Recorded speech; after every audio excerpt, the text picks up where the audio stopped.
नमस्कार दोस्तों, स्वागत है आप सभी का हमारे एक और नए वीडियो में। दोस्तों, आज की इस वीडियो में मैं आपको बताने वाला हूं कि अगर आपको रोज़गार पंजीयन करना है तो आप घर बैठे ही रोज़गार पंजीयन अपने मोबाइल फ़ोन या फिर लैपटॉप में कैसे कर सकते हैं। रोज़गार पंजीयन करने का पूरा स्टेप बाय स्टेप प्रोसेस मैं आपको इस वीडियो में बताने वाला हूं।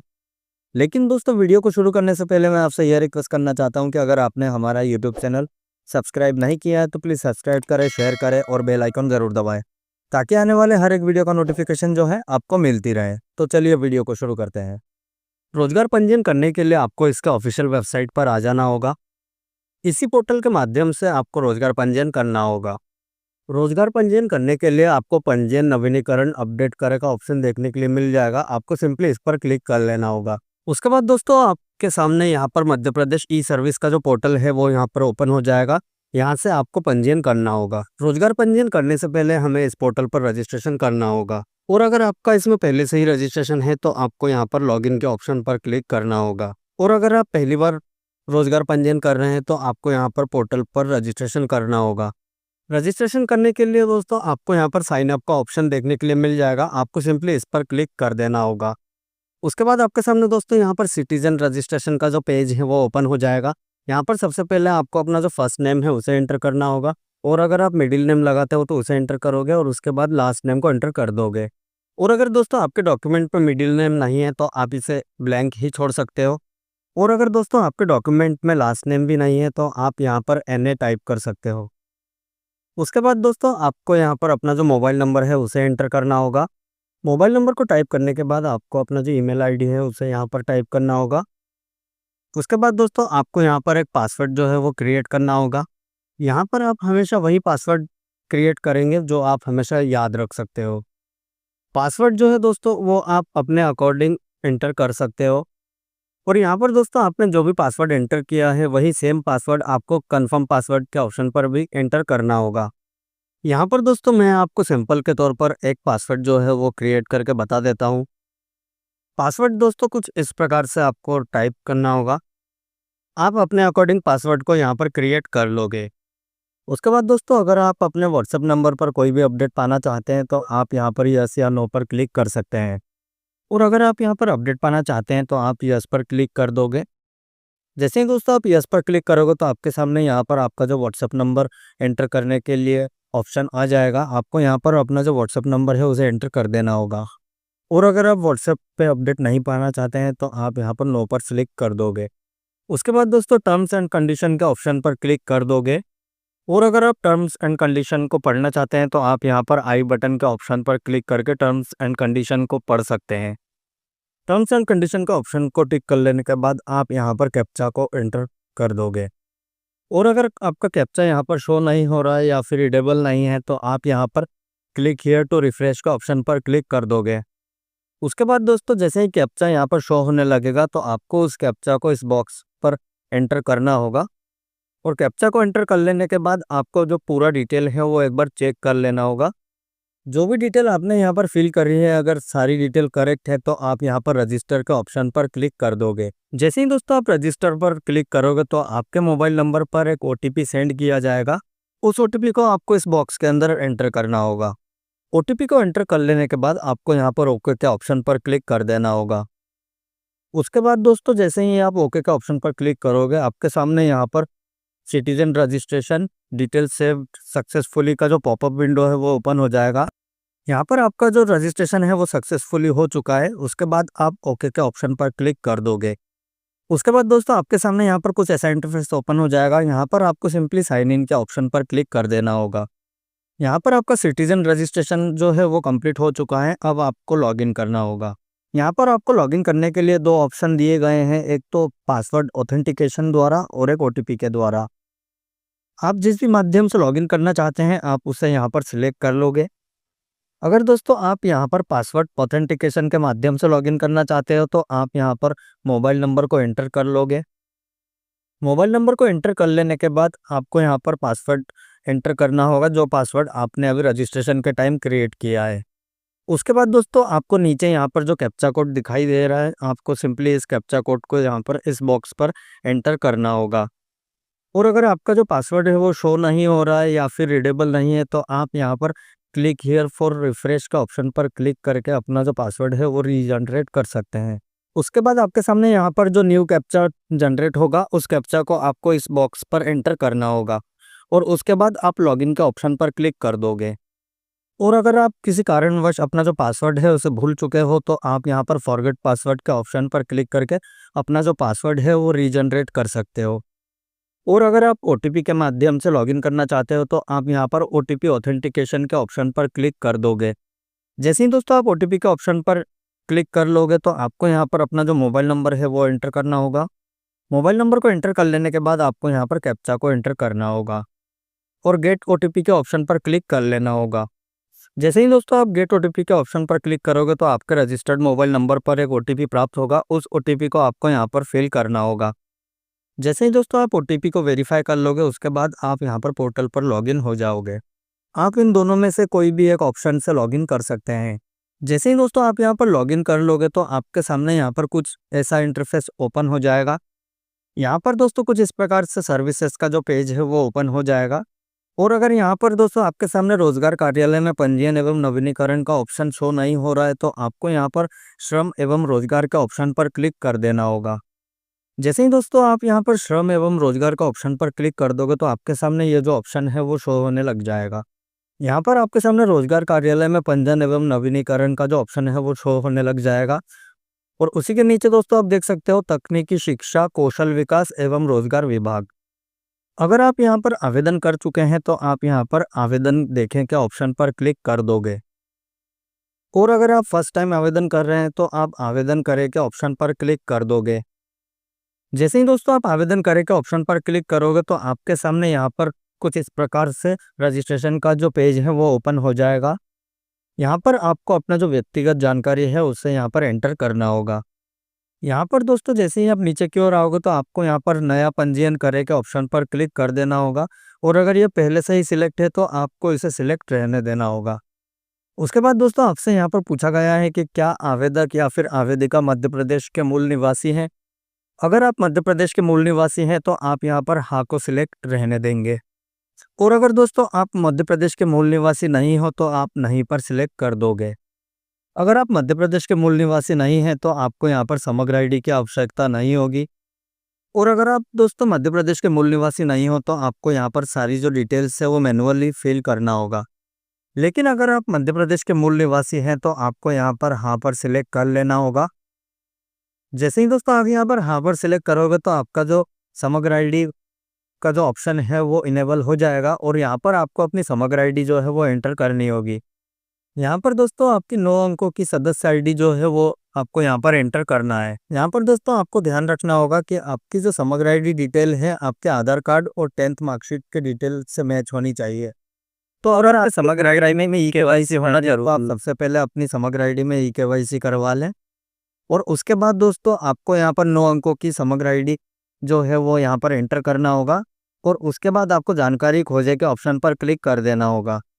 जैसे ही दोस्तों आप जानकारी खोजे के ऑप्शन पर क्लिक करोगे तो आपके समग्र आईडी में जो रजिस्टर्ड मोबाइल नंबर है उस पर एक ओटीपी सेंड किया जाएगा। यहाँ पर दोस्तों आपको अपने मोबाइल नंबर का जो आखिरी का 4 डिजिट है वो देखने के लिए मिल जाएगा। उसके बाद आपको यहाँ पर ओके के ऑप्शन पर क्लिक कर देना होगा। जैसे ही दोस्तों आप ओके के ऑप्शन पर क्लिक करोगे तो आपके मोबाइल नंबर पर एक ओटीपी सेंड कर दिया जाएगा। उस ओटीपी को आपको इस बॉक्स के अंदर एंटर करना होगा। और अगर आपके मोबाइल नंबर पर ओटीपी प्राप्त नहीं हुआ है तो नीचे टाइम लिमिट कंप्लीट हो जाने के बाद आपको रीसेंट ओटीपी करने का फिर से ऑप्शन मिल जाएगा। उस पर क्लिक कर देने के बाद आपको ओटीपी फिर से प्राप्त हो जाएगा।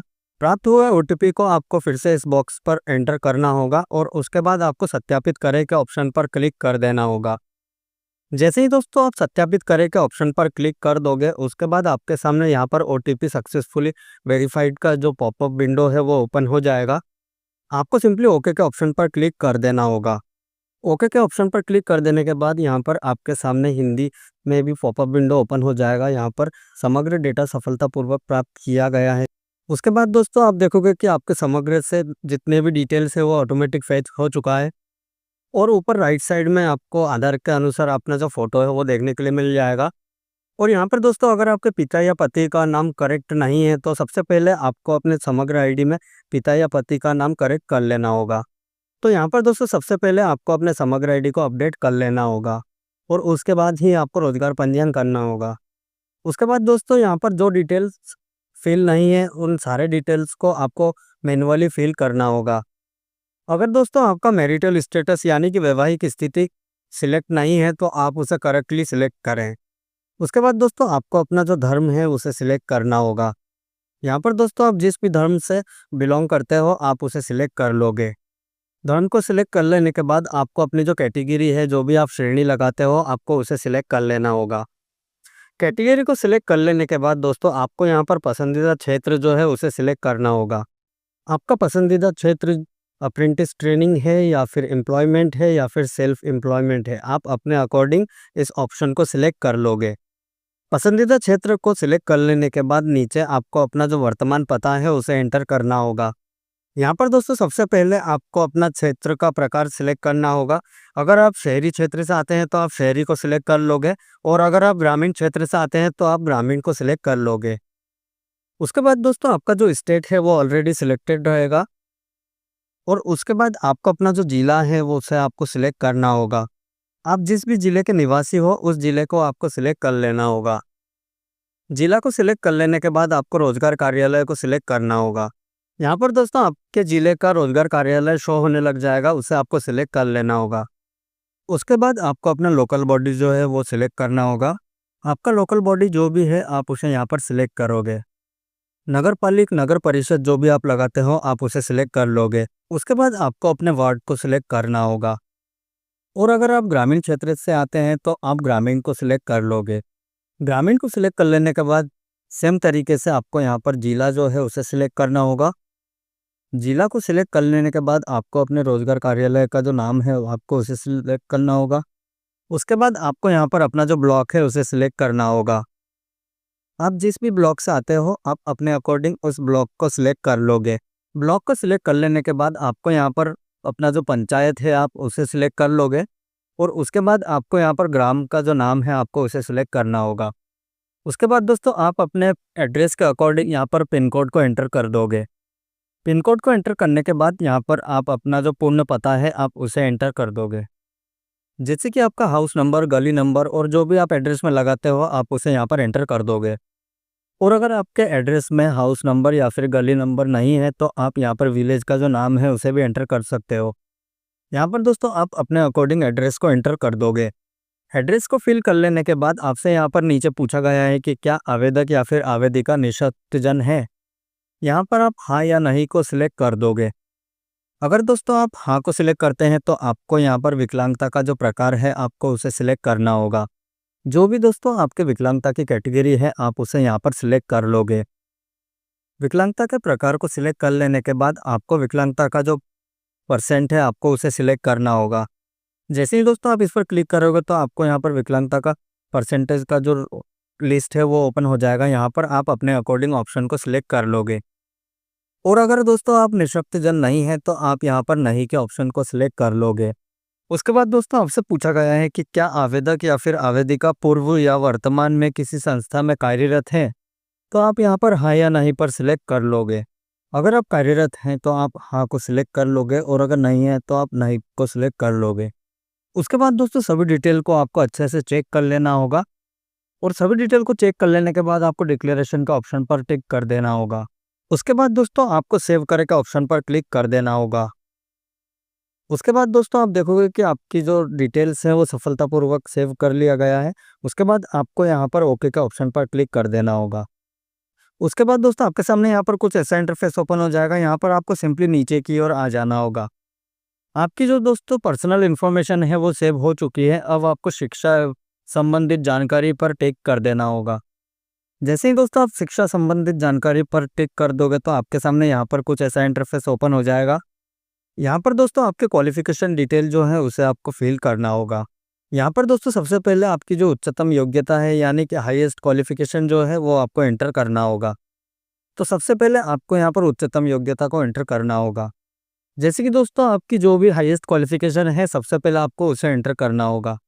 अगर आपकी एजुकेशन 10th क्लास से कम है तो आप बिलो 10th क्लास को सिलेक्ट कर लोगे। उसके बाद आप जिस भी क्लास आपके क्वालिफ़िकेशन को यहाँ पर एंटर करना चाहते हैं, आप उसे यहाँ पर सिलेक्ट कर लोगे।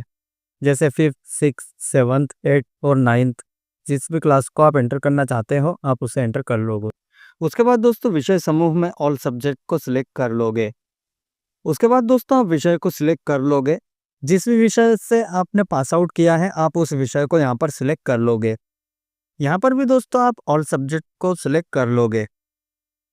उसके बाद दोस्तों आपने ऊपर जो भी योग्यता को सिलेक्ट किया है, उसका जो भी विश्वविद्यालय या फिर बोर्ड है, आप उसे यहाँ पर सिलेक्ट कर लोगे। जैसे कि दोस्तों हम यहाँ पर एमपी बोर्ड से पास आउट है, तो हम यहाँ पर एमपी बोर्ड को सिलेक्ट कर लोगे। आप अपने अकॉर्डिंग अपना जो भी बोर्ड रहेगा, आप उसे एंटर कर दोगे। यूनिवर्सिटी या फिर बोर्ड को एंटर कर देने के बाद आपको पास आउट का जो भी ईयर रहेगा, आपको वो ईयर यहाँ पर सिलेक्ट कर लेना होगा। जैसे कि दोस्तों हमारा 2005 है, तो हमने 2005 को सिलेक्ट कर लिया है। आप अपने अकॉर्डिंग ईयर को सिलेक्ट कर लोगे। इतना कर लेने के बाद दोस्तों नीचे आपको डिवीज़न को सिलेक्ट करना होगा। आप जिस भी डिवीज़न से 5th क्लास पास आउट है, उस डिवीज़न को आप यहाँ पर सिलेक्ट कर लोगे। जैसे अगर आप ग्रेड से हैं, तो आप ग्रेड को सिलेक्ट कर लोगे, और अगर आप अवॉर्डेड हैं, तो आप अवॉर्डेड को सिलेक्ट कर लोगे, और अगर आप फेल हैं, तो आप फेल को सिलेक्ट कर लोगे। आपका यहाँ पर जो भी डिवीज़न रहेगा, आप अपने अकॉर्डिंग डिवीज़न को सिलेक्ट कर लोगे। सभी डिटेल्स को फिल कर लेने के बाद आप यहाँ पर अतिरिक्त योग्यता जोड़े के ऑप्शन पर क्लिक कर दोगे। आपका जो भी हायर एजुकेशन है, आप उसे यहाँ पर एंटर करोगे। जैसे कि हमारा यहाँ पर 12th है, तो हम 12th को एंटर कर देंगे। उसके बाद नेक्स्ट ऑप्शन में आपको 12th स्टैंडर्ड को सिलेक्ट कर लेना होगा। आप यहाँ पर 11th की भी क्वालिफिकेशन जो है, उसे भी आप ऐड कर सकते हो। आप जिस भी क्लास के एजुकेशन को यहाँ पर सिलेक्ट करना चाहते हो, आप उसे सिलेक्ट कर लोगे। उसके बाद दोस्तों यहाँ पर आप सब्जेक्ट को सिलेक्ट कर लोगे। आपने जिस भी सब्जेक्ट से 12th क्लास पास आउट किया है, आप उस सब्जेक्ट को यहाँ पर सिलेक्ट कर लोगे। जैसे कि दोस्तों हम साइंस बैकग्राउंड से हैं, तो हम साइंस को यहाँ पर सिलेक्ट कर लेंगे। उसके बाद दोस्तों आपको यहाँ पर विषय को सिलेक्ट करना होगा। विषय को सिलेक्ट कर लेने के बाद आपको विश्वविद्यालय या फिर बोर्ड को सिलेक्ट करना होगा। आप जिस भी बोर्ड से पास आउट हैं, उस बोर्ड को आपको सिलेक्ट करना होगा। उसके बाद दोस्तों आपने जिस भी ईयर में 12th क्लास पास आउट किया है, उस ईयर को आपको यहाँ पर सिलेक्ट करना होगा। उसके बाद 12th स्टैंडर्ड आप जिस भी डिवीज़न से पास हुए हैं, आपको वो डिवीज़न यहाँ पर सिलेक्ट करना होगा। सभी डिटेल्स को फिल कर लेने के बाद आप यहाँ पर अतिरिक्त योग्यता जोड़े के ऑप्शन को क्लिक कर दोगे। उसके बाद दोस्तों आप देखोगे कि आपकी जो क्वालिफिकेशन है, वो सफलतापूर्वक दर्ज की गई है।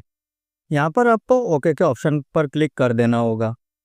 उसके बाद दोस्तों जो भी क्वालिफिकेशन आपने यहाँ पर ऐड की है, वो यहाँ पर आप देख सकते हो, और अगर आप इसे एडिट करना चाहते हो, तो आप एडिट आइकॉन पर क्लिक करके इसे एडिट कर सकते हो। अगर आप सिर्फ एक ही क्वालिफिकेशन को ऐड करना चाहते हो, तो आप क्वालिफिकेशन को ऐड करने के बाद फाइनल सेव करे के ऑप्शन पर क्लिक कर दोगे। और अगर आप और भी क्वालिफिकेशन को जोड़ना चाहते हैं, तो आप यहाँ पर सारी डिटेल्स को फिर से एंटर करके आप क्वालिफिकेशन को जोड़ सकते हैं। यहाँ पर दोस्तों याद रखें कि कम से कम कोई एक क्वालिफिकेशन आपको यहाँ पर ऐड करनी पड़ेगी। जैसे कि दोस्तों हमको 10th क्लास की जो डिटेल है, वो भी ऐड करनी है, तो हम यहाँ पर 10th क्लास को भी एंटर कर देंगे। योग्यता स्तर पर क्लिक करके हम 10th स्टैंडर्ड को भी सिलेक्ट कर लेंगे। 10th स्टैंडर्ड को सिलेक्ट कर लेने के बाद आपको यहाँ पर योग्यता को सिलेक्ट करना होगा। योग्यता के ऑप्शन में भी आपको 10th स्टैंडर्ड को सिलेक्ट करना होगा। उसके बाद दोस्तों विषय समूह को आप सिलेक्ट कर लोगे। यहाँ पर आपको ऑल सब्जेक्ट सिलेक्ट कर लेना होगा। फिर से आपको यहाँ पर विषय को सिलेक्ट करना होगा। यहाँ पर भी दोस्तों आप ऑल सब्जेक्ट को सिलेक्ट कर लोगे। उसके बाद विश्वविद्यालय या फिर बोर्ड को सिलेक्ट कर लोगे। उसके बाद दोस्तों आप 10th क्लास कौन से ईयर में पास आउट हुए हैं, आपको वो ईयर भी सिलेक्ट करना होगा। ईयर को सिलेक्ट कर लेने के बाद आपको 10th क्लास का जो भी डिवीज़न है, आप उसे सिलेक्ट कर लोगे। आप जिस भी डिवीज़न से पास आउट है, आप उसे यहाँ पर सिलेक्ट कर लोगे। सेम इसी तरीके से दोस्तों आपको सारी क्वालिफिकेशन जो है, वो 1 बाय 1 ऐड करना होगा। उसके बाद अतिरिक्त योग्यता जोड़े पर क्लिक कर दोगे। जैसे ही दोस्तों आप अतिरिक्त योग्यता जोड़े पर क्लिक करोगे, तो आप देखोगे कि आपका जो भी क्वालिफिकेशन डिटेल्स है, वो सफलतापूर्वक ऐड कर लिया गया है। उसके बाद दोस्तों आपको यहाँ पर ओके के ऑप्शन पर क्लिक कर देना होगा। अगर दोस्तों आप कोई भी क्वालिफिकेशन डिटेल को एडिट करना चाहते हैं, तो आप एडिट के आइकॉन पर क्लिक करके आप एडिट कर सकते हैं।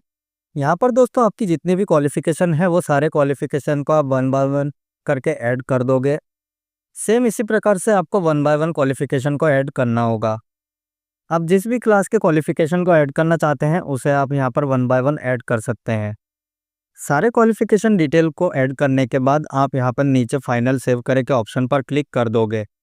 उसके बाद दोस्तों आपसे पूछा गया है कि क्या आप अंतिम सेव करना चाह रहे हैं, यानी कि दोस्तों आप फाइनल सेव करना चाह रहे हैं। अगर चाह रहे हैं तो आप यहाँ पर हाँ पे क्लिक कर लेंगे। यहाँ पर दोस्तों आप देख सकते हो आपका जो पंजीकरण नंबर है वो सफलतापूर्वक दर्ज हो चुका है। उसके बाद आप ओके के ऑप्शन पर क्लिक कर दोगे। अब आप देखोगे कि दोस्तों आपका जो रजिस्ट्रेशन है वो सफलतापूर्वक हो चुका है।